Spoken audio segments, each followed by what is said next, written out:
नक्कीच धन्यवाद सागर, तुम्ही दिलेल्या माहितीसाठी। वळूया पुढील बातमीकडे। बीडच्या नांदूर हवेलीमधील पुराच्या पाण्यात आणखी वाढ होत चालली। गावातील आणि परिसरातील अनेक घरं पाण्याखाली गेलीत। शेकडो हेक्टर जमिनीचंही नुकसान झालेलं आहे।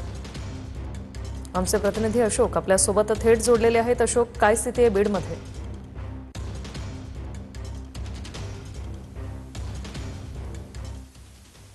नांदूर हवेली गावामध्ये आहे आणि या ठिकाणी जर आता पाहिली परिस्थिती तर संपूर्ण शेतामध्ये पाणी आहे।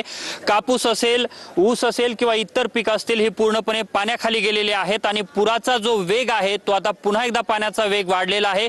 पुराची स्थिती जी आहे ती आणखी गंभीर बनत चालली आहे। थोड्याच वेळापूर्वी मंत्री गिरीश महाजन यांनी पाहणी केली होती आणि त्यानंतर पुन्हा आणखी पुरामध्ये वाढ झालेली आहे। या अनुषंगाने या गावातील जे वृद्ध आणि बालक त्यांना